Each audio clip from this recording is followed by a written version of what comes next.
আসসালামু আলাইকুম, সকলকে শুভেচ্ছা সোনার চরের পক্ষ থেকে। আপনারা সোনার চরে যারা ভ্রমণ পিয়াসু রয়েছেন, যারা ভ্রমণ করেন বিভিন্ন জায়গায়, আপনারা সোনার চরে আসলে কিন্তু নতুন একটি অভিজ্ঞতা হবে। সেটা হলো যে সোনার চরের যে বীচটি রয়েছে, এখানে আসলে চোরা বালু রয়েছে, আমরা যেটা দেখেছি।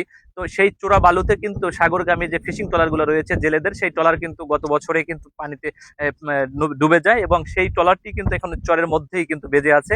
আপনারা দেখতে পাচ্ছেন ঠিক যে সামনেই কিন্তু যে ট্রলারটি রয়েছে, সেই ট্রলারটির মালিকানার যে 20 থেকে 30 লক্ষ টাকা কিন্তু এই ট্রলার নির্মাণ করতে খরচ হয় বা ট্রলার মালিকদের। সেক্ষেত্রে এই ট্রলারটি কিন্তু বিছে আটকে গেছে এবং পুরোপুরি কিন্তু বালুতে প্লাবিত হয়ে গেছে।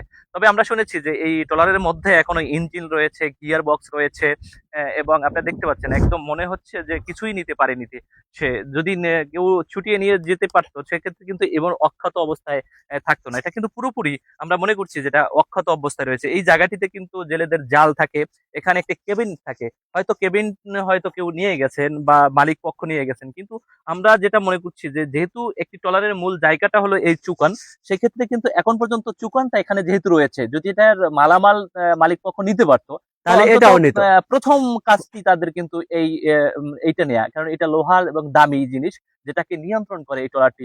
যেহেতু এটা নিতে পারেনি, সেক্ষেত্রে কিন্তু ভিতরে আরো তাদের ইঞ্জিন পত্র রয়েছে বলে আমরা ধারণা করতেছি। যারা টুরিস্টরা রয়েছেন তারা নতুন একটি অভিজ্ঞতা যদি নিতে চান, যেমন কুয়াকাটা রয়েছে আপনার বিভিন্ন একটা বড় নৌকা মাটির মধ্যে থেকে তুলে নিয়ে 200 বছর আগে। 200 বছর আগের নৌকা, হয়তো এটাও হয়ে যাবে সেই ইতিহাস হতে পারে যে আরো 100 বছর পরে বা 20 বছর পরে এই নৌকাটাই হয়তো আবার কেউ তুলে নিয়ে বলবে যে এটা 100 বছরের পুরনো। তো এরকম একটি ইতিহাস কিন্তু সোনার চরে হতে যাচ্ছে।